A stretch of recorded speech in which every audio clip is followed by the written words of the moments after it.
What's up, everybody? Welcome to Moose Milk Podcast, episode 33. I have a crazy dog on my lap because he's excited for the podcast. Yeah! Anyways, I'm your host, Ryan. Gonna wait for Matt to join us, but hope everybody's doing well. Friday night or early Saturday, depending where you are. And yeah, we're gonna be talking about our opinions on What If episode 2. What we've been watching, what we've been listening to, all that kind of stuff. So hopefully if you don't want spoilers, make sure you watched What If episode 2 before you watch this, because we will jump into spoilers. And yeah, I hope everybody's doing well. Remember, we're now available on all podcast services of your choice, Spotify, Apple Podcasts, all that stuff. So if you want to get the podcast in audio form there, subscribe, follow, leave us reviews. It's all appreciated. And hopefully Matt's here. Yay! His dog's barking. He's excited too. What's up, buddy? Hey, man. How's it going? Normal. Yeah. Sweet. How's you? Normal. Yeah, normal. A lot of normality going on. Hey, so much normal. So much normal. It's really hot in here. Is it? It's actually cooled down a lot here. Like 30 degrees here. Oh, well. I'm drinking a beer, but I also brought one of these just in case I get thirsty. Just for the ad side of it, right? Well, the ad stuff and, I'm threatening them now. And I may switch over to LaCroix, or whatever the fuck it's called. LaCroix is what I always thought it was. LaCroix. Yeah. It's just to spite them. It's when you're extra fancy. Yeah. What you been doing all week? I was gonna paint after this, but I have to mask where I have to tape off all the lines to do a second color, and I have no desire to do that tonight. Yeah, I don't blame you. That sounds terrible. So I'm gonna do a shelf, I think, instead. I really been wanting to do my Ninja Turtle shelf, and my last figure I was waiting for came in, so I'm gonna. Nice. I think I'm gonna try to tackle that tonight, and then I'll get back to this shit tomorrow. Because I really don't want to fucking mask shit. I hate it. It's the worst. No, I mean, it's like anything, right? There's parts of things you enjoy doing, and then there's parts of it where you're like, man, this part sucks, and this isn't fun. And that just sounds like, a hobby that there's work involved, and the work part's never fun, right? And it's hard because if you, it can take me a long time when the designs are intricate, and it's sometimes if you leave it, and don't paint it right away, the edges start to lift a bit, so it's kind of for nothing, really, so. Sure. So yeah, so I don't think I'll have time to do it all and then paint too. So I'm gonna just do it tomorrow, hopefully, and then yeah. I had a long week. I had a long work week this week, so it's busy. Yeah, I understand that. I mean, work sucks. I know. She left me roses by the door. No, I detest my job with every inch of my fiber. So, I mean, I totally get it. I don't, but I mean, some days I'm like, fuck this, man. Yeah, I've beyond annoyed by everything at work. So, yeah, I mean, I get that aspect of it. This is the part of the week that I enjoy. So, Yeah, because you usually have weekends off, right? Because they need you there for I'm work. off Friday, Saturdays. Yeah. But, yeah, I mean, that part's great, but it's still it's just midnights is catching up to me. And yeah, midnights is hard. Yeah, it's hard to have a life outside of work when you work midnights. Yeah, if you're not hanging out with other people on midnights, it's doesn't really work. Well, that's the one benefit of you being in a different time zone is at 3 a.m. I can text you if you're still up because it's not that late. Oh my God, this dog. But yeah, I normally, who's up at 3 a.m. on a Saturday going I want to hang out. Nobody. Yeah, I know. I get that. What have you been watching this week? Did you watch another 18 fucking hours of Survivor? Or? I have a list of 15 things I've watched this week. So. Oh, nice. Yeah, I mean, so obviously What If episode 2, we're going to get into that. later. But yeah, I'm still Loved it. watching Australian Survivor. Awesome. The Challenge episode 2 was on Wednesday. Love that Nice. show. I'm a huge reality show fan. Obviously, The Block, another Australian reality show. Love that.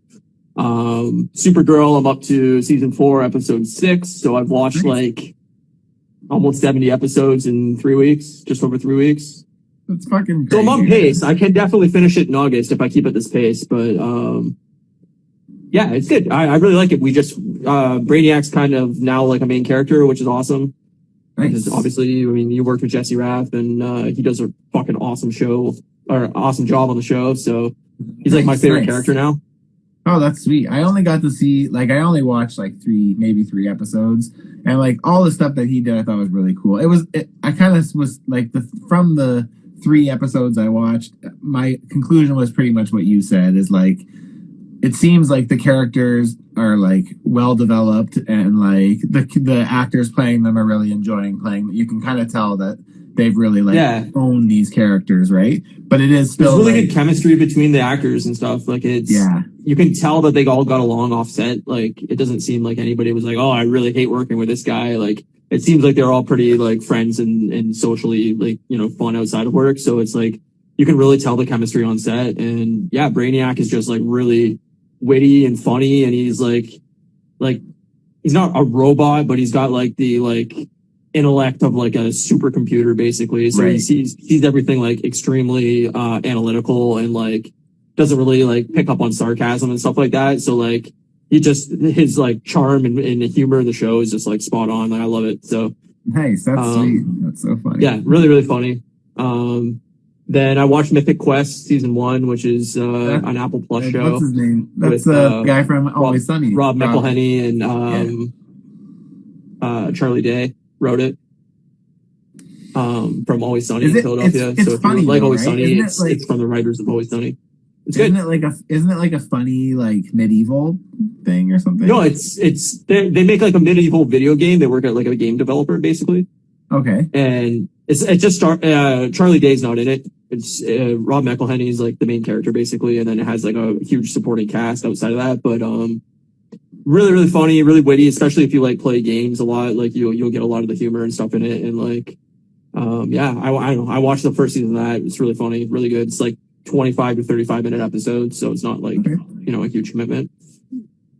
And then preseason football started, so I've been watching football. I'm stoked about that. Also, there's like a reality show that kind of tags onto the preseason of football called Hard Knocks. Every year they follow like a football team behind the scenes basically, and they show like you know, like practices and like locker room stuff, and like basically just like it's like a short five episode season of leading into the season, and they pick like a different team every year basically. Oh, okay. So cool. Yeah, if you like football, I mean, it's a really cool like kind of behind the scenes look at like what's going on. So what did you say it was called? Hard Knocks. Hard Knocks. Nice. That's cool. That's a cool idea. I like that they it's on HBO. Sweet, man. What's that? I said that's sweet. Yeah, I mean, I'm not a football guy. I'm not a football guy, but yeah. Well, I'm not a football guy either because my team doesn't play football, so we're gonna finish fucking 0-17 this year. But we won our first preseason game, but we started every starter on our team where we were playing an opponent that was playing like 3rd and 4th string players. So you know, of course we were gonna win, but yeah. It's gonna be a bad Who's your team again? I Pretty don't know who's your team. Houston Texans. Okay, I don't know that. I don't even know what that is. It's a team that is in Houston, and yeah, I should have known from the Houston symbol. Texans name. Yeah, but yeah, that's it. That's everything I've been watching. Nice. How about you? Well, this week I started my week on Sunday on a podcast. I was on. I guess it's more of like a video. I think they promote it more on YouTube, called Geek Week in Review, and it's Jacob's Toys and Super Sorrel, and the 2 guys from England, and that's pretty cool. And got to chat with them for an hour about like Bad Batch and about what did we talk about? We talked about Bad Batch. We talked about What If. We talked about some Fantastic Four figures. Yeah, it was yeah, it was Look at pretty you good. making the podcast rounds. Yeah, it was weird because like I speak with Jacob. Hey Chris, how's it going, man? Astonishing. Hey, what's up? Yeah, I kind of chat with the Jacob. He's a customizer as well, so we kind of chat here and there. And then just randomly he reached out and he was like, "Hey, we're doing this thing, and we just invite someone on every few weeks, and figured we'd ask you." And I was like, "Yeah, sure, that sounds pretty sweet." So it's cool. Just I love how chill you are about it. Like it's like, yeah, yes, I mean, sure. I mean, like it's cool because it's like something I'm kind of, especially because like we've been doing this now. So now I've been starting to think about maybe like trying to do something in like the figure world once a week, maybe. Sure. Two, right? Maybe in the new year. I'm trying to like think of ways to kind of put something together where, yeah, I maybe. No, that makes sense. Similar. I mean, I can't give you that kind of conversation with figures and stuff like that. So I thought it would be funny once. I'm trying to still piece together kind of the format because I don't want it to just be like what everybody else does. There's a lot of really great like people who do cover like action figure stuff, right? So it's like I don't want to just be like whatever. Like if I'm gonna do it, I want to like do it good, right? Like I want to do a good job. I want to do something different. So I'm gonna kind of put some thought into it. I'm not gonna do anything till next year, and then like I mean. It's hard, right? Because there's so many podcasts that's it. There's not many original like ideas left for the podcasting world. Like you have to be really creative with it. And I think the benefit is like now you have the choice of finding podcasters that kind of you relate to in some way where you can like go, oh, this guy shares my opinions more than, podcast A, B, C, or D. So I'm going to start listening to this podcast and I kind of see eye to eye to them, or vice versa, where you can go, they have totally different opinions than I do. And it's cool to like see somebody else's take on the same thing. So, I like that. Like I listen to a PlayStation podcast that like, it's like a very hardcore PlayStation podcast that, the average gamer probably wouldn't enjoy because it gets like really into like the deepness of gaming and stuff. But I relate to them because we kind of have similar thoughts and, opinions on gaming. So it's like, I get that. Yeah. Yeah, so I don't know. I'm still kind of kicking around because, like, for me, it doesn't need to be something that's totally different. It's just like, I might try to have some kind of like rotating, kind of like reoccurring, kind of like segments. Like, I almost kind of want to structure it like a late night show where it's like they have kind of things that kind of come back. You know what I mean? So that's kind of in my mind. That's kind of what I'm playing with, but I'm still trying to figure it out. But I did think that it would be funny to have you come on one time and. Yeah, the guy that knows nothing about figures at all. That would be so funny. But to be fair, it would even be cool to have somebody who doesn't know. Because I mean, you would definitely look at something way less subjectively than I would. So it'd be interesting to kind of yeah, see. No, I mean, I can be the guy that knows nothing about anything and give my opinion because like that's perfect. I'll do it for sure. I don't care. You could come up with a podcast that talks about like, I don't know, like different kinds of hay on farms. And I'd be like, yeah, I'm in. Like, I don't give a shit. I'll talk about hay all day. Hay all day, baby. Yeah, exactly. Like, go down by the bay, eat some hay. What do you say? Just me. Just me. And then what else did I do? So I did that podcast on Sunday, and then this week I've been kind of watching. I discovered Whose Line Is It Anyways? The British one on Amazon Prime. They had a couple seasons, so I watched all of those. That took me like 3 nights, I think. Nice. And I watched What If, obviously, and what else? I think that was most. Oh, Kate and I started watching The Duchess. It's like the what? It's like The Duchess. It's like do you know who Catherine what's her name? Catherine Ryan. Do you know who Catherine Ryan is? She's a female stand-up comedian. She's pretty fucking funny. Really?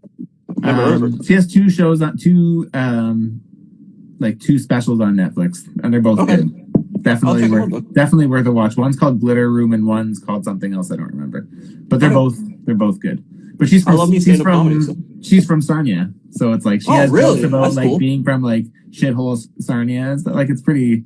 Like you probably could relate to it to a certain degree just because that's close to home for us, right? Or where I live in shithole Windsor, so I get it. Yeah, so, and Chris, Astonishing could probably relate to that too. I know he's not from Sarnia, but he's originally from Ontario as well, so. Right on. But yeah. So we watched The Duchess. So it's basically a show. It's almost like she took her stand-up comedy and made it into a sitcom, like a show, not a sitcom, like a comedy show. Oh, see, from the name, I would assume it was like a 1800s England show or something. Okay, so it's like the reason I think Kate likes her so much is Kate's obsessed with like royalty, British stuff, right? So it's like, so this girl's from Sarnia. She moved to London, married a guy, had a kid. They broke up, super bitter about it, and like she kind of is like, I don't want to say she's like a man hater because she's not, but she is like abrasive in that category, right? But it's I mean, it's funny, like. It's funny. She's super funny. So yeah, so most of her jokes kind of get translated into like this comedy show, and it's I think we're only like 2 or 3 episodes in, but laughing pretty hard. She's pretty fucking funny. That sounds good. Yeah, man. I definitely recommend. Prime, you said? No, her show. Oh, actually, the show and both the stand-ups are on Netflix. Okay. Yeah, I'll check it out. Catherine Ryan. All right. Glitter Room. It's pretty good. The first one is the one I can't remember the name of, is my favorite of the two, but they're both good. In an hour, I'll probably forget this conversation entirely, but I will remember this. I will purposely write it down right now. You can try. She's good. I can imagine you'd probably get a kick out of her. So, and then somebody gave me a link so I could go and watch some more Always Sunny. So I'm going to go and get into season 7 or no, 8. I think it's 8. I can't remember. 8 or 9. Maybe it's 8. I think it's 8. I don't know where Disney Plus left off. I can't remember, but that's awesome. You're in for some good episodes, man. Yeah, I was going to start tonight, but now that I'm going to do a shelf, I'm probably just going to put some more. Oh, I've been watching Brooklyn Nine-Nine a lot too. Brooklyn Nine-Nine is so good. So good. I just watched the Doug Judy episode. One of them. It's great. Yeah. I haven't seen I think the last season maybe That's what I'm watching. I noticed that I started the last season and got to like almost 3/4 of the way in, and then I stopped. So I started it from the beginning, and now I've been watching that the last 2 days. So nice. I would love if Lonely Island did like another movie or something soon, or another album or whatever. Me too. I love Lonely Island. It's so funny. I just love Andy Samberg. I think he's really funny. I'd watch Andy Samberg do literally anything. Just make anything. Funniest dude. Yeah, he's also great. Listening to a shit ton of Coheed and Cambria. Oh, really? Hey, I finally started listening to that Bleachers album. It's great. You like it? Yeah, it's really good. Catchy, right? Yeah, super catchy. Yeah, it's really good. I really like it. Yeah, I actually quite like how he's laid out the tracks, because I feel like it's kind of like really catchy, and then like just chills out a bit, and then a little bit more, but then it's like catchy again, and it's like like I feel like I can get through the album without kind of getting bored of it, because it's like there's something to look forward to every couple tracks, and it's like yeah, I mean it's a little short, and I find it weird that there's the Steel Train cover in there, but yeah, I don't know. To me, it was just like you could have left that out to me, but yeah, I like the first 4 or 5 tracks on the album. I think are like really, really catchy. Yeah, awesome tracks. So. It's great, man. I really like it. I like all of it. I like it right through, but it's definitely a different feel from his last 2 for sure. Yeah, his middle one is really weird. It's very different. I mean, the first one's way more poppy. Yeah, I don't know. I like the second. Each one has a kind of a different tone to it, but I really like it too. I like weird elements of all of them. Like there's a lot of parts off the first one. Like I really like that weird, like how he keeps using like that same backing track where it's like the woman talking, you know? Like I really like that. So yeah, he does a lot of weird things on those albums, but he's creative, man. I like it. I wish Fun would come back. I really do. That'd be great. Maybe one day. Yeah, Maybe when he's done taking the lead and wants to collaborate again. Yeah, well, that, and I think it's extremely hard to follow up that album, and I think space is what it needed, because if they would have came right back out with like another album a year after or 2 years after that, Some Nights, I think it would have probably bombed critically. So yeah, maybe. Well, look what happened with his solo, but his solo album was also hot shit. So yeah, it was terrible. Yeah, it's fucking really bad. Yeah, no, but it's weird, right? Because like, I don't know, like I look at the Killers and stuff like that too, where like I love that new Killers album too, and like there's what 3 or 4 albums between Sam's Town and their new album that I think are like absolute garbage. I think he did 1 or 2 solo albums. Absolutely hate them. Like Brendan Flowers, that's his name, right? Brendan Flowers. It's the same as what's his face from Jack's Mannequin. Oh yeah, Andrew McMahon. Yeah, like all his new stuff, like Andrew McMahon in the Wilderness or whatever the fuck it's called. I'm like, this shit's terrible. Like, yeah, what the fuck happened to you? I don't know. I love the first Jack's Mannequin album. Jack's McMannequin? Yeah, Jack's McMannequin. It's a McDonald's inspired album. It's all about cheeseburgers. Oh, that's great. But yeah, no. Anyway, yeah, it's weird when musicians put out like a really really great album and then their follow up is just utter garbage and it's just like, oh, that sucks. Yeah, I agree. But I guess that's kind of the way it happens nowadays, right? It's hard for us to expect artists to stick within like a certain sound because I can't imagine how boring that's got to be, especially when you've been around for a long time and you just want to try something different. Yeah, no, I think the creativity is cool. Like, I get that you don't want to make the same album 7 times, but yeah, it's also like, I don't know, to me, listening to the album, like if I was a producer or something, I'd be like, this isn't good enough. Like after that last album, like you got to go back to you got to rewrite some of these tracks and find the hooks and like come out with something. Like you can do something different, but it's still got to have a track on it that we can sell or at least, get popular, whatever. Yeah. And it's like, I think a lot of these guys just get too popular and they're like, we don't need a producer anymore. We'll produce it ourselves. And I'm like, that's like Blink though. Remember we always used to talk about how that's what happened with Blink. It's like, all of a sudden they thought they could do it by themselves and it's like, big dip in quality.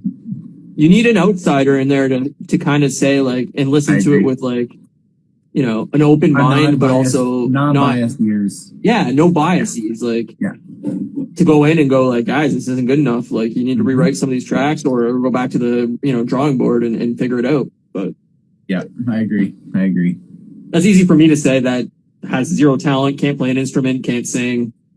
Man, it's crazy though, because I am somebody who can play an instrument and was in bands, but man, I can tell you that like, I don't know how some of these guys write what they write because it's fucking nuts. Like I've played with some pretty good musicians over like, I'm not saying I'm a good musician, but I've played with a few good ones. I'm not, but, but yeah, like I remember writing being such a struggle and it's like, I remember even just trying to like get tight like with the group like and it's like man if you're not putting in 6 hours a week practicing like man that's a journey like to get but it's also different when you're working a full-time job and the band thing is on the side, right? Where at least these guys are in a band full-time, like that's their job. I understand they have families and commitments outside of work, but at some point it's like you guys need to hammer the shit out. They're not working 8 hours a day at a day job, right? Right, exactly. Yeah. It's like, doing a podcast, right? Like we both have full-time jobs outside of this. You also have your side gig of making figures and then you're doing podcasts on the side. Like, and you also have your prostitution side gig. Exactly. But at some point you got to go, well, like, this is my third job.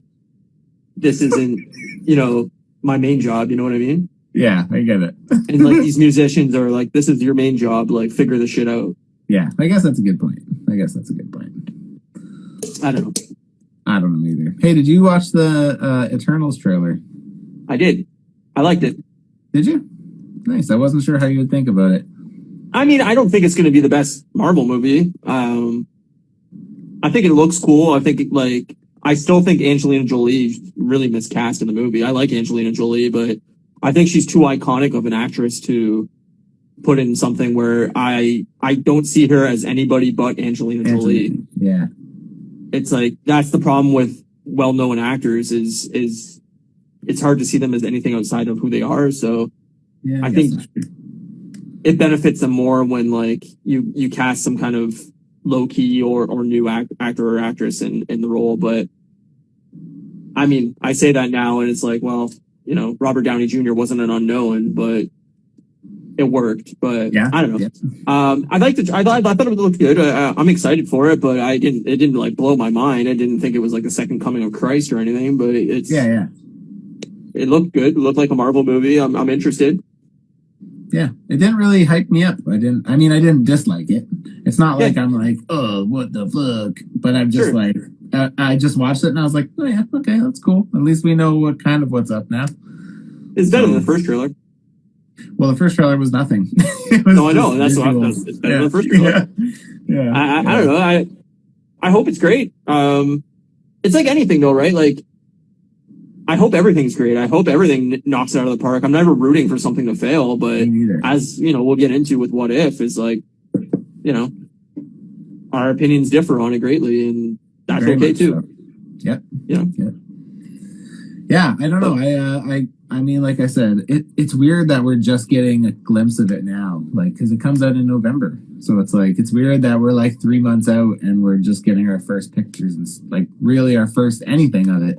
Really? Oh, we still don't got a Spider-Man trailer either. I know, that's weird on it. That's a whole new level of weird. Now they have to be waiting for Shang-Chi. Maybe. I kind of wonder if they're waiting for the What If episode with Peter in it. I don't know. I still don't really understand why they're so. I mean, I know they're trying new things with releases and how you know, seeing what does better where and so on and so forth. But I just really think we're gearing up for another lockdown here. Like it's gonna happen, and these theaters aren't going to be open again. I agree. So that's what I'm concerned about. I don't know how this movie's coming out in 2 weeks, because I think in 2 weeks everything's gonna be closed again. Yeah, because you guys are really bad at there, aren't you? Well, Windsor alone is getting like 50, 60 cases a day right now. Wow, that's a lot. Yeah, we're not that bad. Like, we're okay, I think. Like, I don't see us closing yet. I don't think it's that. I might be wrong. I don't know. Who knows? I don't really know.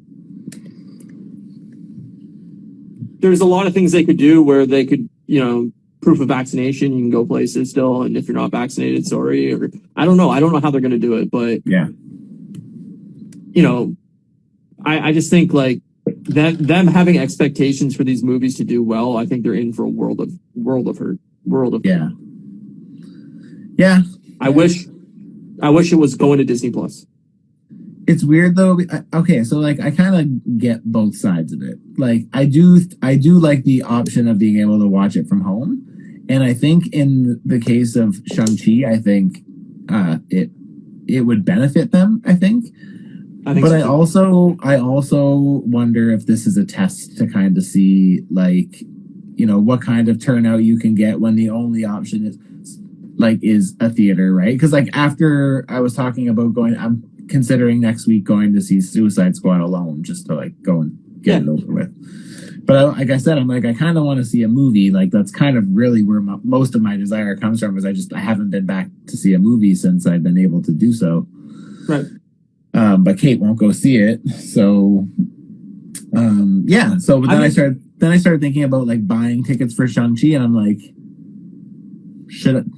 I wonder if I should start looking into that now, because like it's only a couple weeks away. Like I think it's like 2 weeks away, right? Yeah, I think it's September 3rd. I think. Yeah, so I need to look for that. I don't know. Like I don't know how your theaters are doing it there, but like here, they're leaving gaps, like 2-seat gaps in between each booking. Oh. So, like, you can book as many tickets as you want here with your group, like the people you're going with. So, say you're going with 3 people, you can book a 3-seat area, and then there's 2 seats and 2 seats on each side between you and the next people.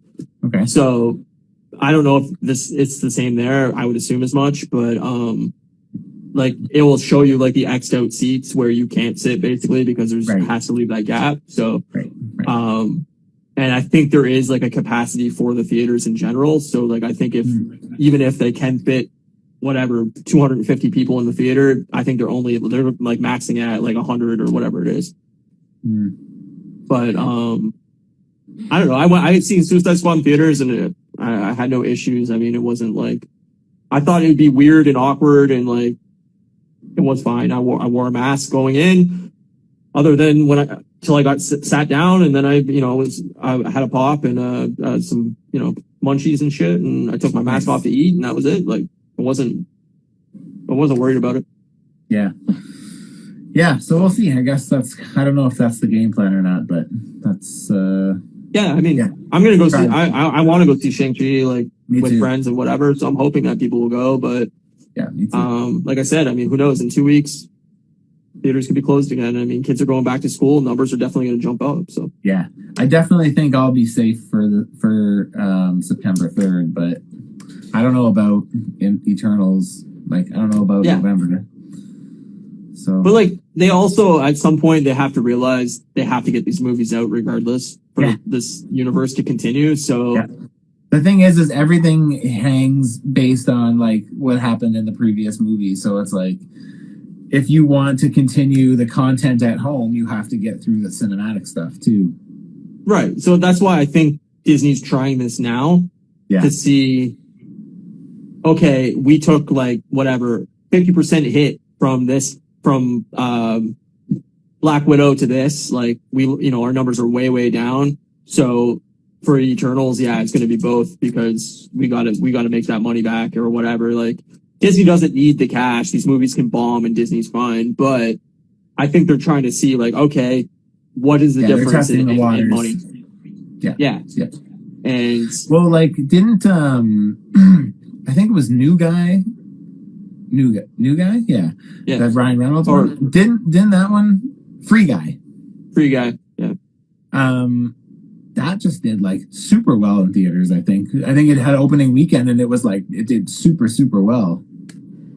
I think it did well above their expectations. I don't know how much money like the movie cost or anything like that, but I look at it as this, right? Like, Marvel has a set expectation of what these movies should make based off of Avengers and all that. Like they're expecting these movies to make hundreds of millions, if not close to $1 billion.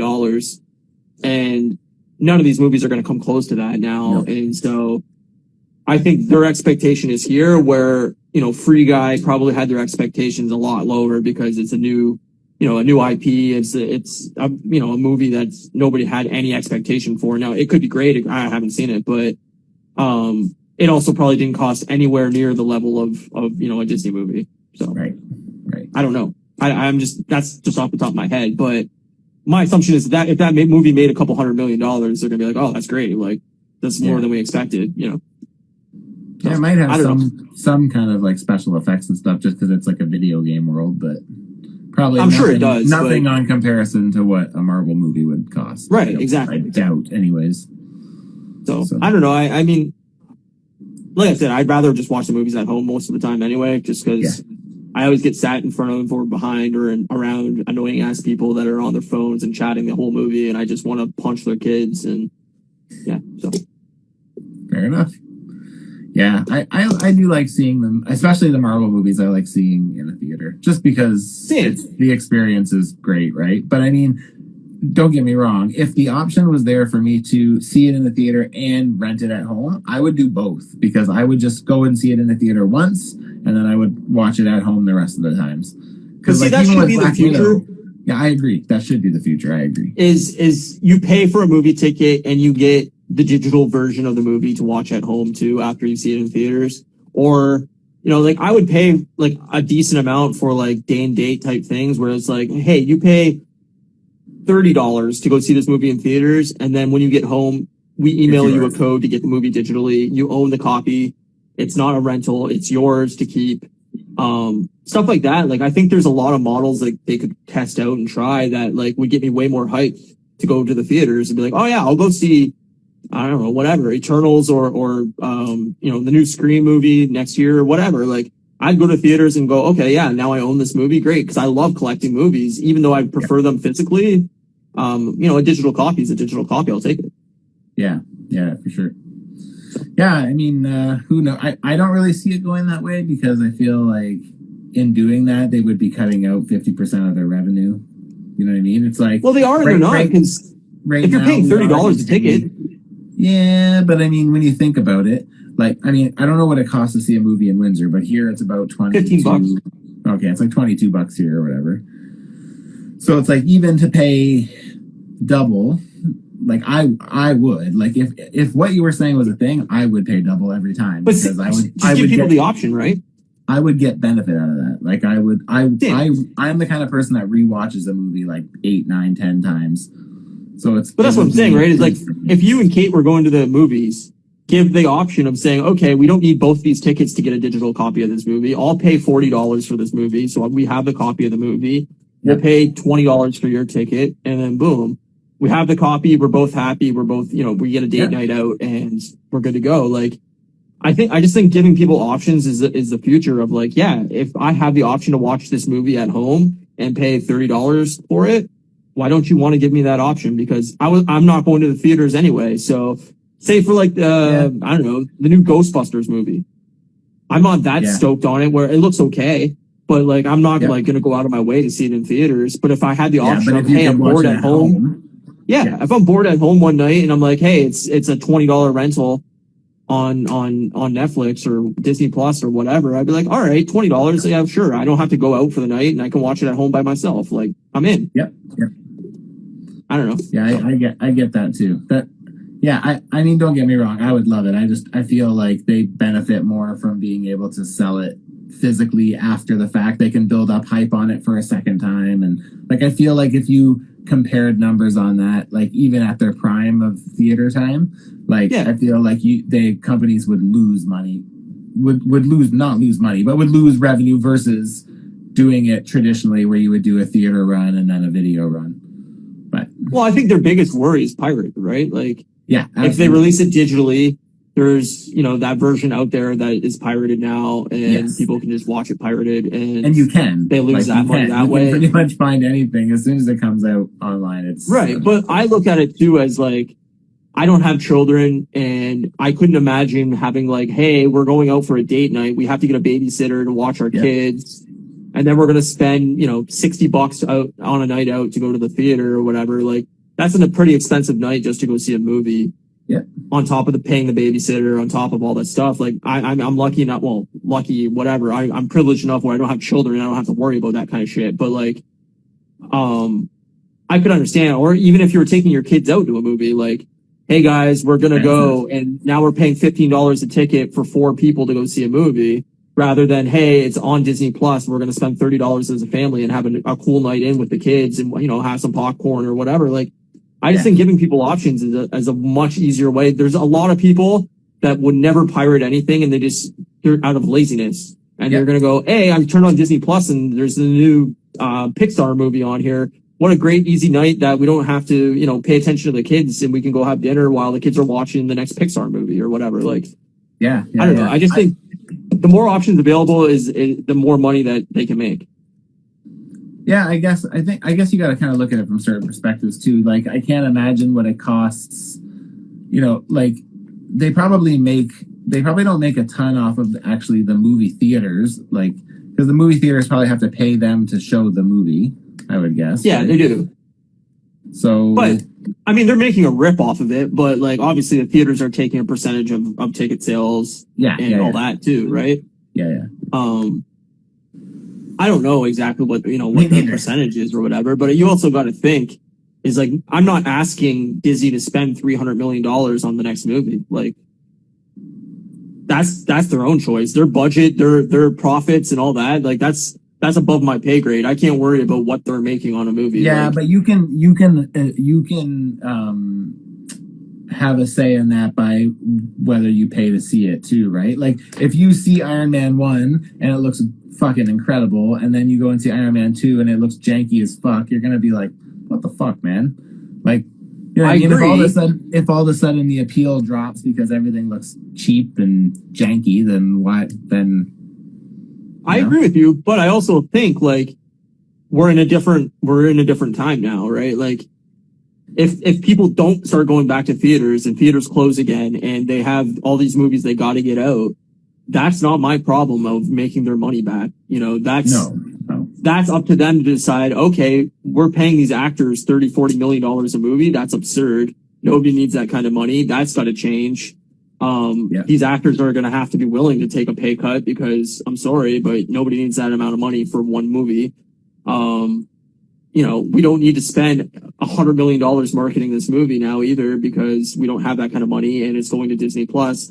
Like, they're going to have to find new ways of marketing things, new ways of paying for these things. And all of a sudden these movies have bloated to $200-300 million. And like, that's not my problem. That's their problem at some point. Yeah. Yeah. Yeah. It's a good point though. That's fair. But we should probably talk about what if. Yeah. Yeah. 1040. Yeah. Right, so you start, because you probably have less to say, so maybe you should start. All right. Well, I hate it. I think it's pretty bad. I don't enjoy the episodes. I don't even want to continue watching it. I will for the podcast, but I think the voice acting is abysmal. Yeah, I text Matt and I honestly thought the only actor they got back to do this episode was Chadwick Boseman. And then I saw the credits and realized they got pretty much every actor from the movies in to do their voice role. I couldn't tell. I thought a lot of the voice acting was really, really subpar. It felt like very, uninterested to be there, not wanting to do this. Like, I do not see the appeal of these shows. I don't get why people like it. The animation looks cool, but like, I think the story arc is boring as fuck. Yeah, I don't get the appeal. This has no like ramifications for the universe, so I don't even see why this is a thing. Yeah, I mean, I agree. I didn't really get any greater ramifications, but I also think that we're only 2 episodes in. I do think this is all going to culminate into something bigger. Like, I don't think, we're seeing all these characters. I have a feeling that it's not going to just be a one and done, right? I think they said Chadwick's in like 4 episodes or something like that. So I'm like, I thought Chadwick did great. Yeah, Chadwick was awesome. I thought he was the best part of the episode, but I also think he's a very boring character because he has no character flaws. He's just like, he's basically the Superman or Captain America. I don't know if I really agree with that, though. I mean, basically the whole story of What If Episode 2 was, hey, everything in the Guardians of the Galaxy universe would be much better if Chadwick Boseman was Star-Lord, and like Chris Pratt basically made everything worse. And like, I don't know. To me, it was just like, okay, I guess, but like, I couldn't stand the story arc of Thanos.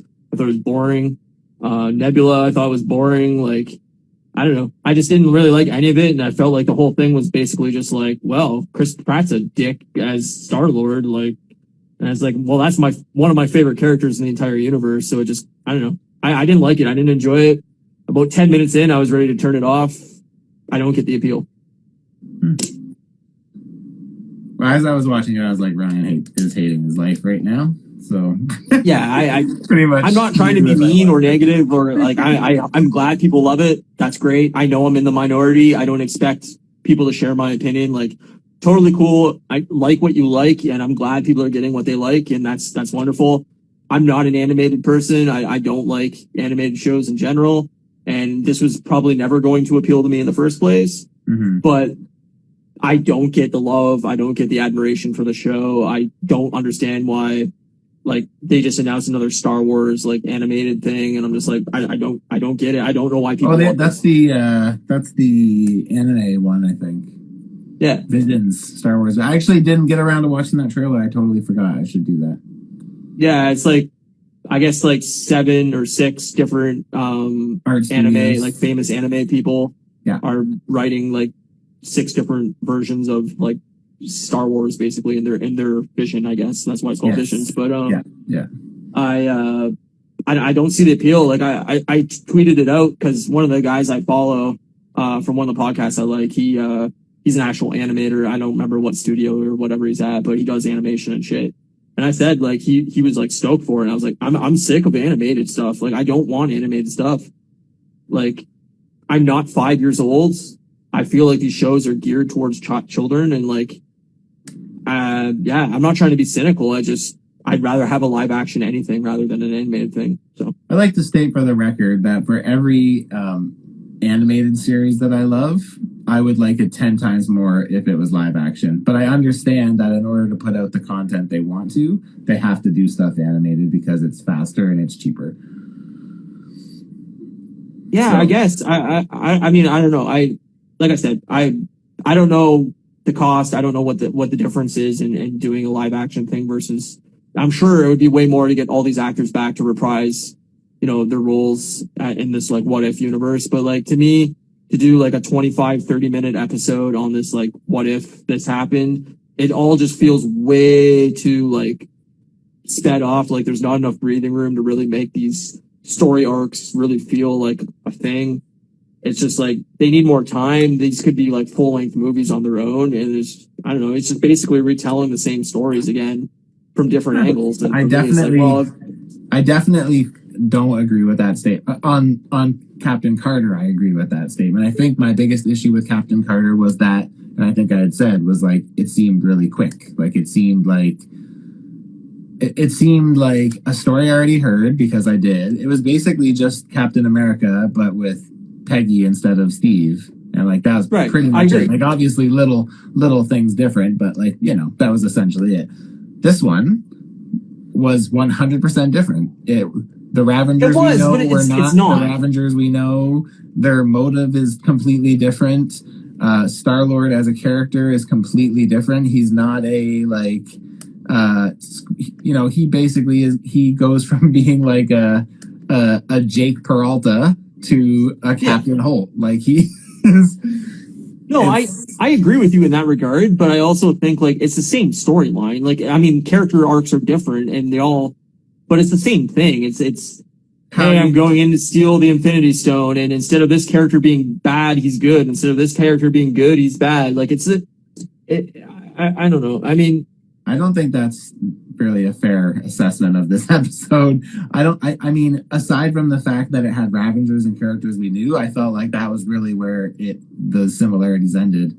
Like all the characters are so different in this. Like Yondu, not the same person. Instead of them being pirates, now they're Peter Pans and they're Robin Hoods. Sorry, they're doing good for people rather than being the dickheads and being the untrusting ones, right? You've got but he's also still murdering people with his arrow. Like, I'm not saying that. I'm not saying that they're saints. I'm just saying that the idea is that they're fighting the bad guys for the people that can't fight the battles, right? Which is totally different than what we've gotten in past Guardians movies, right? Like Ravengers aren't that, and like it's to me it's cool because it's like he comes from a world where in Wakanda where he needs to be civil with the people of his world, right? They're split into fractions, but they still need to be diplomatic with one another. And like now you put him into this universe where everything is crazy and he brings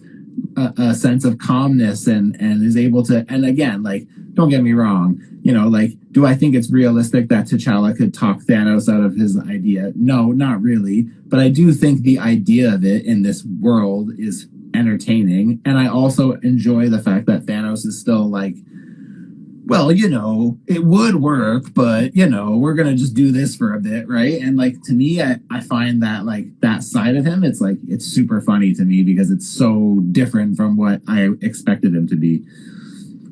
Yeah, it's just the voice acting was so bad. But even that, like to me, I thought and it's funny because all the things that you hated are all the things I thought really made it stand out. I thought the voice acting, for the most part, was really, really good. Like I thought Josh Brolin in it as Thanos was fucking awful. Probably my favorite outside of T'Challa. Maybe Nebula too, to be honest. I like Nebula a lot in this one.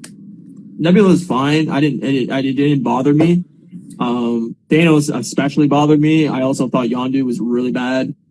I didn't love Yondu as much at first, but I kind of came around to it. I just felt like it didn't sound as much like Michael Rooker as it. Like I mean, it didn't sound anything like Michael Rooker until the very end. I sort of did, but yeah, same. By the end, I kind of was getting it, but yeah, it very much felt like an actor doing an impersonation of Michael Rooker almost the entire. I was just like, there's no way they got any of these characters or any of these actors back. And then I see the credits, and I'm like. It's literally everybody. Like, how is this possible? Like Collector too. I felt like Benicio del Toro or whatever his name is I actually thought he didn't come back, and then once I saw him in the credits, it's like, oh, he did actually. Okay, weird. Yeah, To me, it didn't sound like him, but Thanos was great. I loved even the girl who is like the collector's little keeper there or whatever. Yeah. Like I was like, oh my god, they even got her back. That's fucking nuts. Like that's so crazy. But yeah, I loved it, and like I loved all the little like callbacks. Like even at the end when we go to the Dairy Queen and Quill's working at Dairy Queen, I was like, man, even the Dairy Queen's a callback. That's from the opening intro of Guardians 2 where he's kind of like conceived or whatever, right? Are they carrying that storyline on now in the next episode of like Star-Lord with his dad on Earth? That's why I think there's more that's going to happen. Like something's going to happen where because the Watcher keeps saying I can't interfere, but like he's fucking going to interfere, and that's what's going to happen is he's going to pull all these main characters together. There's no way we're not seeing T'Challa, Star-Lord, and Captain Carter. Like those characters are all coming back in this series. I don't think it'll be a live action. The best voice actor in the entire series is the Watcher. I do like the Watcher so far, but we haven't gotten to spend much time with him, so I'm not super connected. I don't know. I'm glad you like it. I'm glad people seem to be enjoying it. I'm stoked that people are finding something new that they love. It's not for me in any way, shape, or form. I think it was really bad. So I don't have much to say other than that. Like I don't like to be so negative on something, but it's the worst thing in the MCU in my opinion so far. Like I would rate it very bottom. And I just couldn't rate it because it's just not the same. It's not. You're comparing two different things, right? It's interesting. I actually read an article and thought about you today about filler episodes and how someone was saying basically the person that wrote it was saying like, I hate when people make comments about filler episodes because it's like you can tell there's two different kinds of people. There's the people who look at it as a filler episode and there's another one who looks at it as like just like history. It's like it's all adding to the overall story. Like even if it's in a super mundane way, you're learning about something else. Like it's continuing the story that started in the main line, right? And it's like that's what I look at for like Star Wars 2 with the comics, right? And the cartoons. I agree and disagree though, because look, I think if the show is built on week to week episodes where the plot of the overall arcing plot of the season isn't involved, there is no overarching plot. It's just like freak of the week, or this is the storyline this week and we are building the characters up. There is character development. You are getting to know the main characters more and more week to week, but there's not like this overarching story across the season. That's different. But in a show like Supergirl, there is definitely, in the first 2 seasons especially, there's episodes that have literally nothing to do with the overarching plot other than Supergirl's going out and fighting whatever bad guy this week, and she learned something minute from the episode of like, hey, if this guy does this, I can do this, and that will defeat them. And yeah, it builds very minute details across the plot of like, hey, you're getting to know Supergirl a little more or this side character a little more, but overall it has nothing to do with the main plot of the storyline. Now in season 3 and season 4, that's definitely changed where like majority of the episodes are involved in the overarching storyline of the season, which is way more enticing to me. But like shows like X-Files and Buffy the Vampire Slayer are like notorious for that, where there's an overarching plot of the season, but there's like literally 10 episodes a season that you can just skip entirely because they have literally nothing to do with the plot. Mm-hmm. I think it depends on the show, right? Like, yeah, there's shows where if you love the show enough, if the show's done well, like Breaking Bad, the entirety of Breaking Bad, there's one episode basically that is completely skippable I think it's called The Fly. It's in like season 4, I think, where basically the entire episode revolves around them sitting in a lab trying to kill a fly flying around the lab. And I hate the episode. It's the only episode in the entire series where I'm like, this episode sucks. It has nothing to do with the rest of the episodes. I can't stand the episode. The rest of the episodes, if you skip an episode, you're going to miss massive amounts of plot of like what the fuck's going on in Breaking Bad. Breaking Bad is probably my favorite show of all time. So there's shows like that where like I love that. That's my type of show. Is like if you skip an episode, you're gonna be fucked because you're not gonna know what's going on. You're gonna miss huge plot points. Where like a show like Supergirl, I could tell you like, hey, these are the 10 episodes you need to watch in season 1 because these are the key episodes. You can skip the rest. They're not very important. Right. And I just think it depends on the show. Like there's show like I'm really enjoying Supergirl, but I could totally see somebody jumping into Supergirl and go, oh man, there's some slow episodes in this. And I'm like, yeah, there is. Like, you know, the first 2 seasons, there's probably 15 episodes you could skip and you wouldn't miss anything. Wouldn't matter, yeah. It just depends, right? Like for me, if What If doesn't tie into the rest of the universe in any meaningful way, where there's like, hey, if you didn't watch What If, you're not gonna understand this in the future, or you're not gonna, you know, this character was introduced and has a key role in the future. I think it's a completely waste of time. Like to me, they have built this universe on everything tying in together and everything building towards something. And if all of a sudden they just throw this show in that's completely skippable, to me, it's like, yeah, it's skippable. I'll skip it. That's fair. Yeah, I mean, I guess time will tell, right? Kevin Feige has said that this show is actually will have more of a bearing on the MCU than Loki did. That's what he said. So, I mean, that's why I'm watching it. But as of right now, I'm like, I don't know how this could have any meaningful impact on anything because it's like, hey, what if Thanos was a good guy and T'Challa wasn't Black Panther and none of this is how can this have any impact on anything? The outcome of it can. If they do a big kind of super team up against somebody or something, for sure.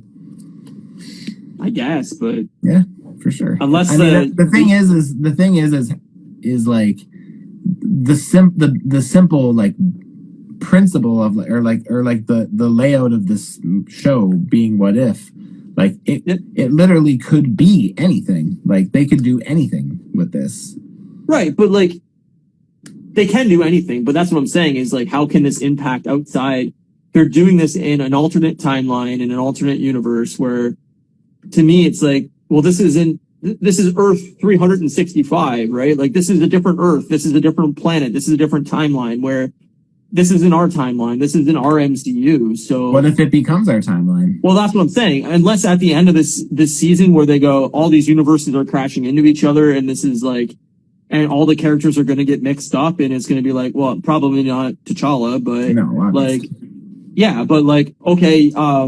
Yeah, Star-Lord isn't Star-Lord anymore. He never left Earth and he's somebody else. And, you know, so on and so forth, whatever, like, you know, Captain America is gone, but instead of Captain America in this universe, we're bringing Captain Carter now, and Captain Carter is the new Captain America. And like, then, you know, what does that mean for other characters and so on? So, like, it could happen, but I just can't see them saying like, hey, those first 23 movies we made, forget about them because we're changing up the entire universe and none of them matter.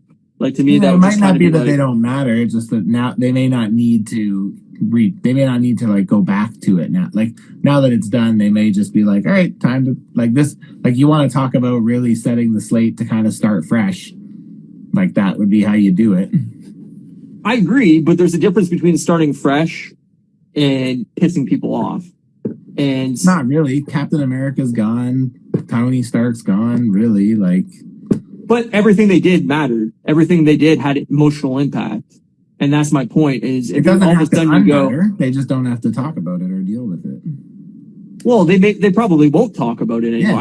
I can't see Iron Man being like a huge part of the future of the MCU in any way. But if all of a sudden you say, well, that universe is gone and basically not canon anymore because we're doing this whole new universe where everything's mixed up, that takes away all the emotional impacts of that entire 23 movie story arc. Maybe so, but you have to understand that at the rate they're introducing new characters, that's inevitable. I mean, you have to think it took us 23 years to get 23 movies to get the library of characters we have right now. And like so many of them are underdeveloped. What's going to happen when they triple that? Right. But my point is saying like, you can introduce as many new characters as you want. That's fine. I'm not upset about that.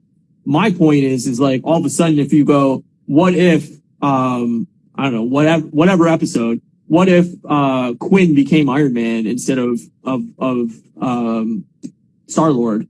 Okay, well, if all of a sudden that's the new canon, it takes away the entire emotional impact of what Tony Stark did and what Robert Downey Jr. brought to the Iron Man role as Tony Stark. Like, you can say that all mattered and still carry on into the future of the MCU and still bring in all these new characters. You're not taking away anything from the first 23 movies. But if all of a sudden you say, well, none of that mattered anymore because what if this happened and that's now the new canon? People are going to go, well, why the fuck did we watch the first 23 movies? Like, the whole importance of the MCU is that they build off each other. That's why people are so, well, most people are so annoyed by the DCEU is because nothing builds off each other. Nothing is set up. So you're taking away your one key thing that the MCU separates itself with everything else is like everything builds on top of each other. So if, you know, movie 24, 25, 26 all build off the first 23, then it matters. But if all of a sudden you go, yeah, you don't need to see those first 23 movies. They don't matter anymore. You just need to watch 1, 2, and 3 and What If. I think it takes away a lot, you know?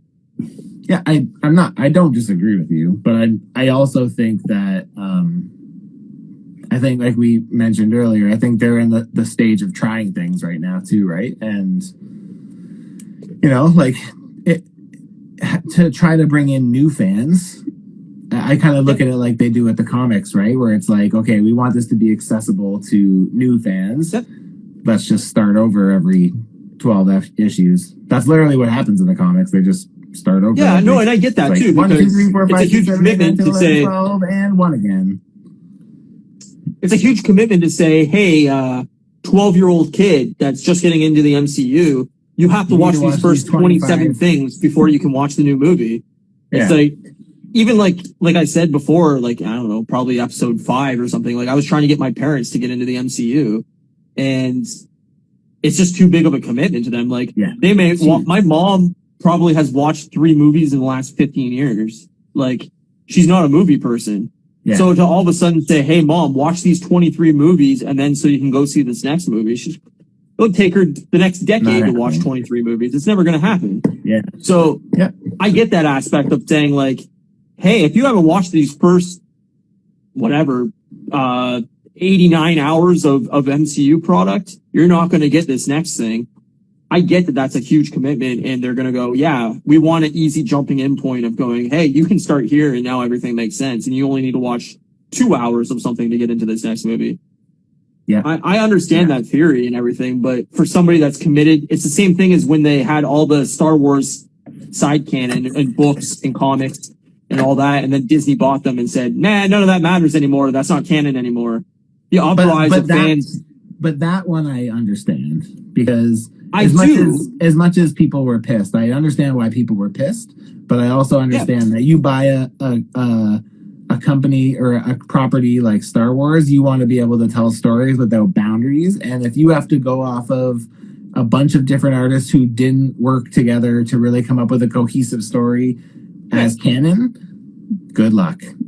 No, and I totally get that. Like, I see both sides of the coin, but when you fall on the side of the coin where you're a committed fan to all that product, it's a lot harder pill to swallow than when you are just jumping in, right? Yeah. And totally.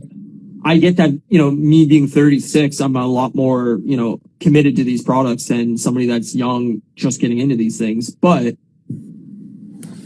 to me, that's part of fandom is like, oh, there's a lot of product here I can get into and a ton of side stuff that I can read or comics to get into or movies or shows or whatever. And then when you take that all away, it makes it feel like, well, I just wasted hundreds of hours of my life. Now you could say I've wasted hundreds of hours of my life regardless watching this shit because none of it matters. It's all fiction. Yeah. But when it's something you enjoy, it's like, you know, I just wasted my time with all this, you know? Totally. I mean, I think the good thing about them is that they've done an okay job at trying to bring some of that legacy stuff back in. But but yeah, I mean, even there's things that I'm even bitter about losing in Star Wars, but I understood why. But I mean, like when I lost Dash Rendar, I was like, no. Love Yeah, Dash well, Rendar. like they just renamed Slave One, right? Yes, they did. I And don't know. people what were they upset named about that. What's that? it. I don't know if they did they rename it or Yeah. they just I don't know what its new name is. Like Flame something. Oh, weird. I can't remember. I can't tell you off the top of my head. I just read it today. I would have just not mentioned it. Like, I would have just stopped talking about it. I get why you want to rename that. And I do too. Whatever. I do too. But then I also see people going, well, I love this product. You know, I've bought whatever models of this spaceship. I've bought, you know, I've grown up with this being called Slave One, and then all of a sudden it's gone. It's like you have like an emotional connection to these products. It's like me and music, right? Like if all of a sudden this music disappeared, I'd be like, well, I have this emotional attachment to this album or whatever, and now it's gone. Like it sucks. Yeah, I get that. I don't know. I get both sides of it always, but it's also it's hard, right? Yeah, I get both sides of it too. So, anyways, what was your favorite part of What If? Like, what did you enjoy about it? What is, you know?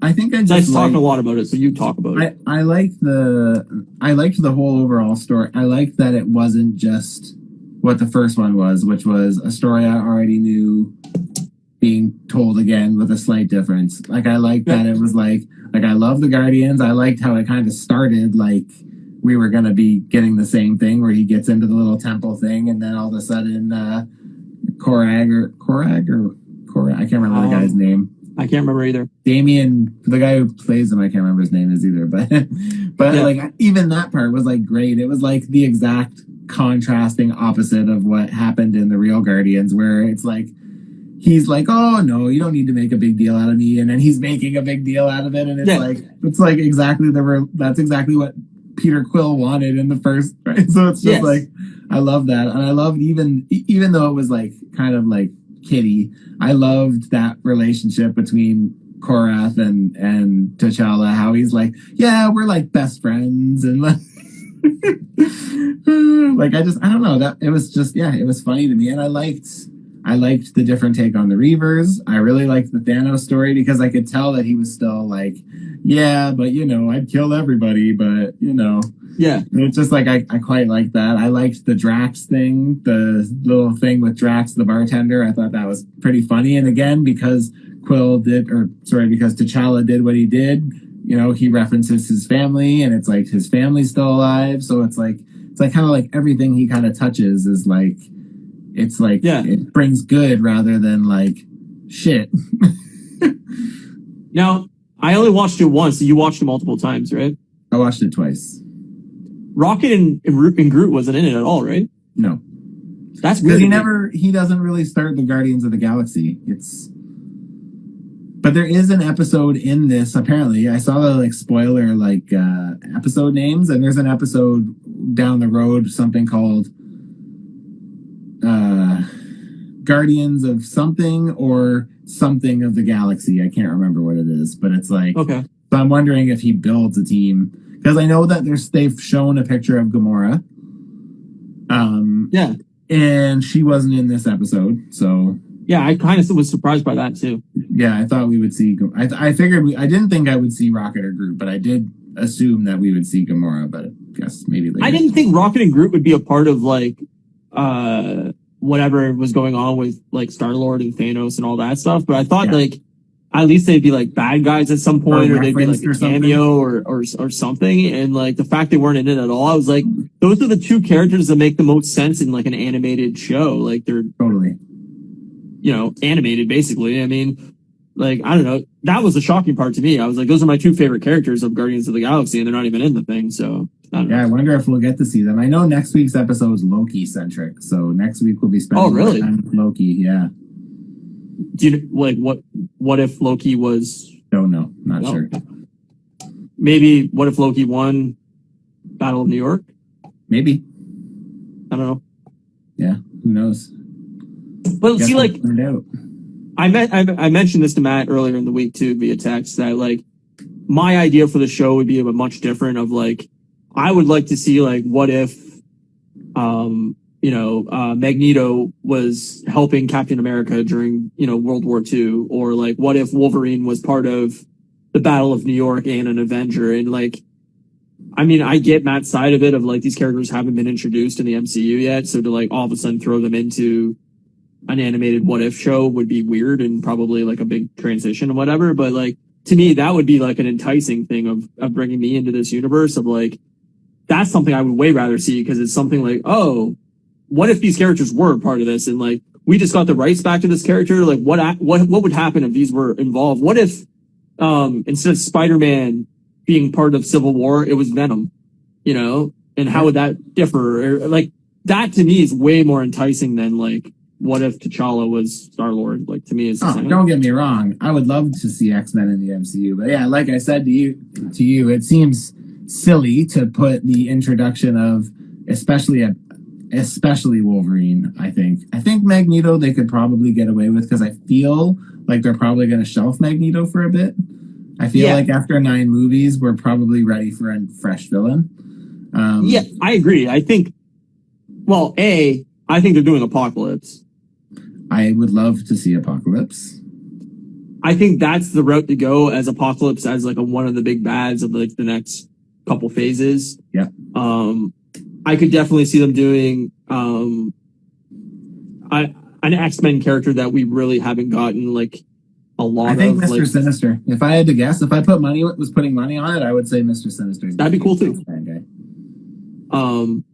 But like something like Storm like would make a lot of sense with Wakanda. Yeah. And we didn't like. I mean, I'm not trying to be mean, but like Halle Berry's Storm was not good.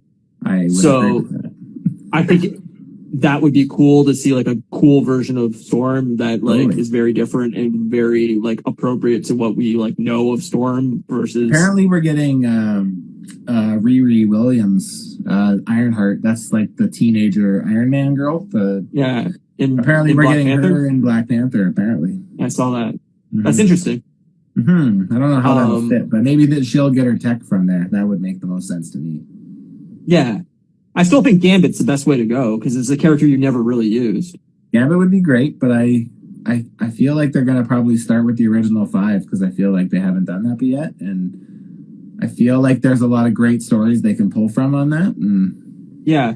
I mean, that would make sense just because they've never, like Fox's X-Men never really did any of the X-Men storylines appropriately. So if they really went like, hey, we're going to take the comics that fans love and really introduce like the original X-Men and maybe even have it like a period piece of like the 70s or something like that, or I don't know, whatever era you want to put it in, and like this is their original outfits and everything like that, and then like fast forward to present day or early 90s, whatever you want to do with it. But I mean, obviously they have to like I said to you, like it'd be hard to put Magneto as a companion to Captain America in World War II.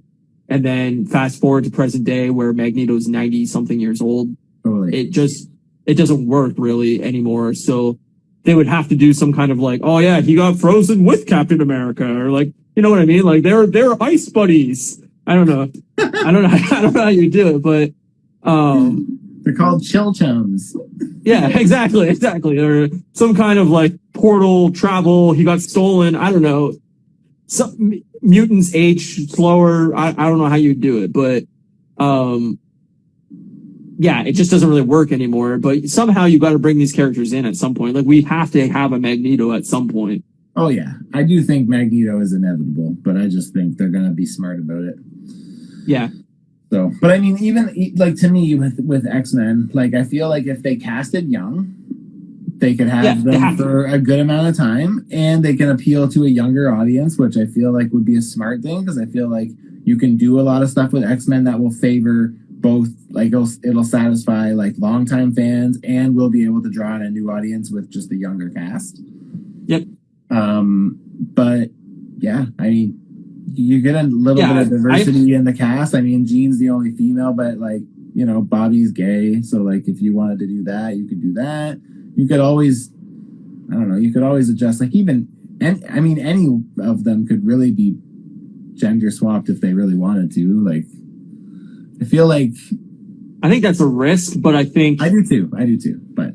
I think the gender swapping is more of a risk than like doing like a racial change or anything like that. Like I think you could make like Xavier a black man, and I think that'd be awesome. Like I think that'd be super interesting. Yeah, I think to all of a sudden make Xavier like a white woman, I think would be a very weird choice. Like I don't know. I don't know how to exactly cast it because we have such iconic actors in those roles already, where I think it's a really hard thing to go, how do we recast Xavier when we had Patrick Stewart doing Xavier? Like that's really hard. And I know they did it already with, but he was even good though. Like I thought he was really good. I thought both the younger, I did too. Professor and Magneto were both great. Yeah. I think like you can't go for Xavier and Magneto. Like I think you need like a mid-30s to early 40s, like 35 to 40 era actor, and then you need like the rest of the young X-Men to be like late teens to early 20s. Like I think you have to go pretty young with it, and then go, we're gonna build this over the next 15 years, and then by that point, Xavier's like a 60-year-old actor, basically. Yeah, that'd be great.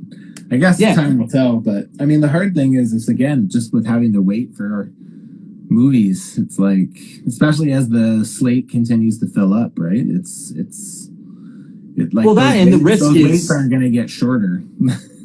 Yeah, but the risk is too is like you're introducing a lot of new characters, and if people don't connect with these characters, and they're looking forward to X-Men, and X-Men's 5 years away. Yeah. That's a long time to wait for people to go like, hey, we still got to get through Eternals 2 before we get X-Men, It's like,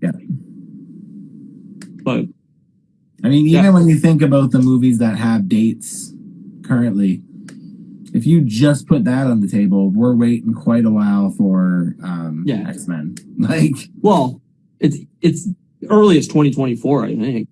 Oh, at best. Yeah.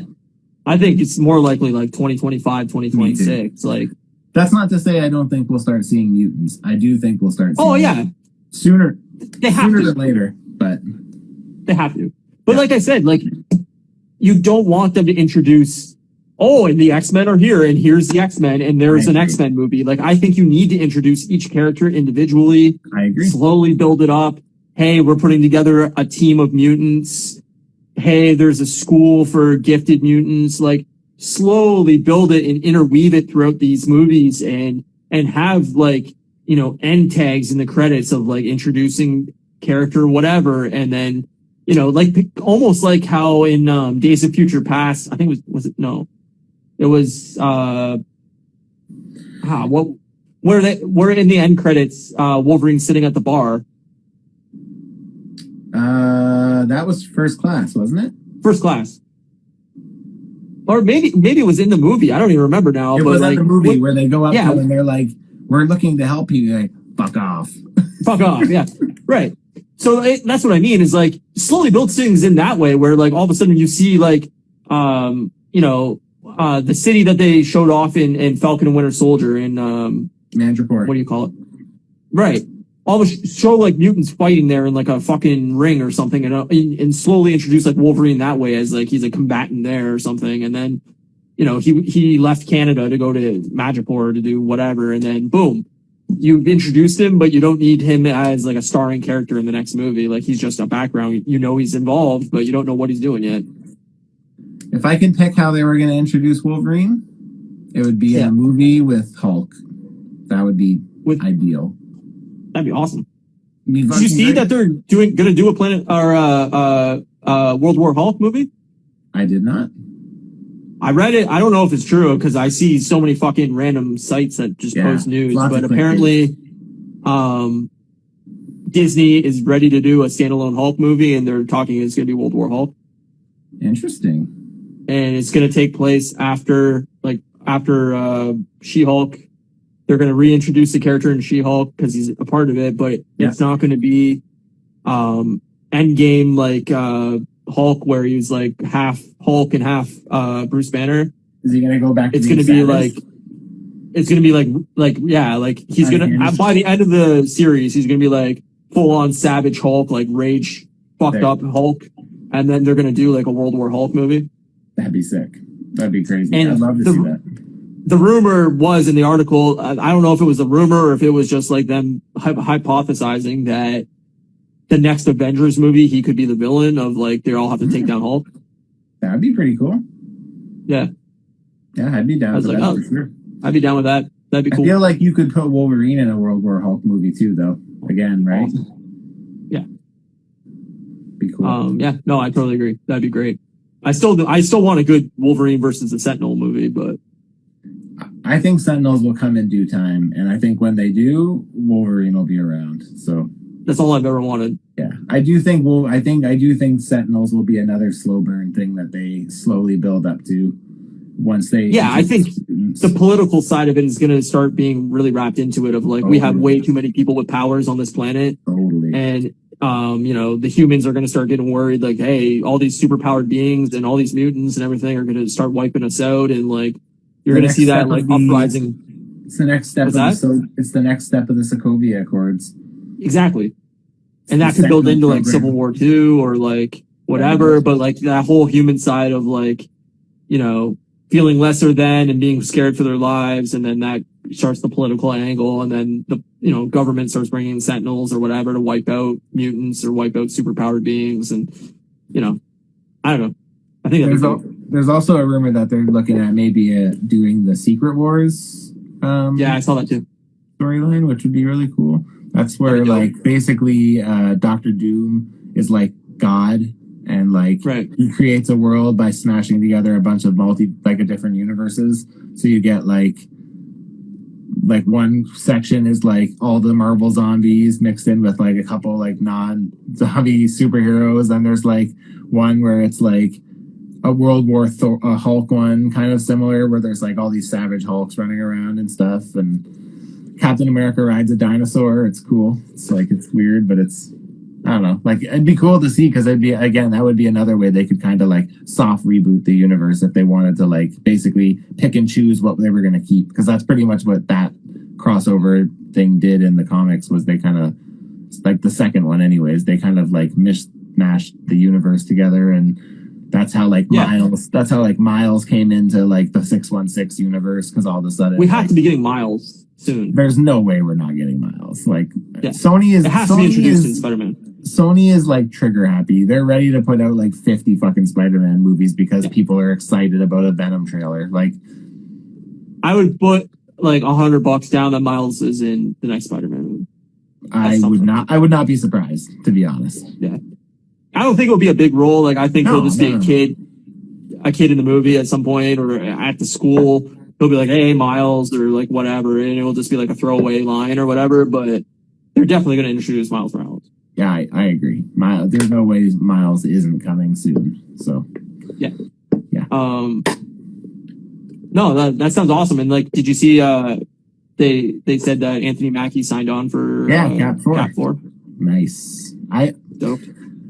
Like, it's funny because I get a lot of grief when I post pictures of my figures and stuff, like my collection, and people all make a comment and they're like, "Oh, how come you don't have Falcon America?" And I just say like, my Sam Wilson is Falcon. I have a Captain America that I like. I really, really love Chris Evans as Captain America. And in my collection, if I'm only going to have one cap, that's my cap. Like, it's got nothing to do. Everyone, you hate Mackie? It's like, nah, man, I actually love I love Sam Wilson in the MCU. It's just like, to me, I prefer him as Falcon. That's all. I'll watch him. Well, not just that, but I think it'd be even doper if they gave him like a cool new uniform. Like, give me a reason to buy a new figure that like the uniform's different, like the everything around him's different, where he doesn't like he has a shield, but like give him something that's like different and cool, and then like there's a reason to have that figure on top of it too. It's funny because I hear a lot of people that are like, "Oh, I hope that we get that other guy as the new Falcon," and in my head I'm just like, but if Captain America has Falcon wings, do we really need a side character, his sidekick, to have wings too? Like, I feel like that's an overkill. Like, we don't really need that unless he's planning wings. But especially if he's not going to get like super soldier strength or anything like that. Yeah. Like, he has to be able to have like that flight maneuverability in a fight, and to introduce another character with flight ability. Like, to me, it's dumb. Like, introducing a character that has something he doesn't. Yeah. You don't need another Falcon flying around. You need something that he can't do that somebody else can do. Like a mutant, like say maybe, I don't know, whatever, that could like tie into him, right? Like that could, he has a power that I don't have. Boom. You know? It just seems weird to be like, oh, we're going to have, here's Falcon America, and then now we're going to have his sidekick, just Falcon, not Falcon Falcon America. 2. Falcon harder. Sparrow. Yeah, exactly. No, I agree. I think if you're going to bring in like a new sidekick, you need to change the name and have them do something different. Yeah, I agree. But I feel like we're going to head in that direction. But like I said, honestly, they can pretty much do whatever they want at this point. I'm good. As long as the story stays good, I'm fine. But like, I'm not, again, right? It's like even little things, right? Like Black Widow wasn't really that. I mean, it was just fine. But That's fine. Yeah, nothing that exciting, right? So we'll see. We've got like a pretty exciting lineup. Like I am genuinely stoked for Shang-Chi, and like I'm not really, like Eternals looks fine, but like I'm not like jazzed for it or anything. Like I'll still see Spiderman. It, and I'm not like, it's not like I think it looks bad. I'm like, whatever. Yeah. Whatever. I'm way more excited for Shang-Chi and way more excited for Spider-Man. So I agree. Same. So bring that shit right the fuck on. Hell yeah. We should end this. We should end this. You know what we shouldn't end? The constant refreshment of bubbly. It's tangy and refreshing. Unless you have bubbles in your mouth. It's not tangy. It's like balls in your mouth. I don't like blackberry. I love blackberry. It's fine. All right. Well, on that note, thank you everybody for tuning in and joining us. As always, follow us on Instagram at Customs by Matthew at Moose Milk Media. Our art, our brand new logo is done by at Jeannie Milne Art, so you can follow her on Instagram as well. We're available on Spotify. We're available on Apple Podcasts, also on YouTube. Link in my profile. And yeah, thanks for joining us, and I hope everybody's doing well. Did you see that picture of the Clerks cast for Clerks 3? I did. Man, it makes me feel old. Yeah, it makes me feel very old. I hope it's good, but I don't have much faith. Elias got fat, eh? Elias got real fat. That's the first thing I noticed. I was like, wow. Makes me feel better, so I'm good. Yeah. I guess that's a benefit. All right, buddy. I'm like, all right, we're not. See you next week. Okay. Peace, guys. Bye.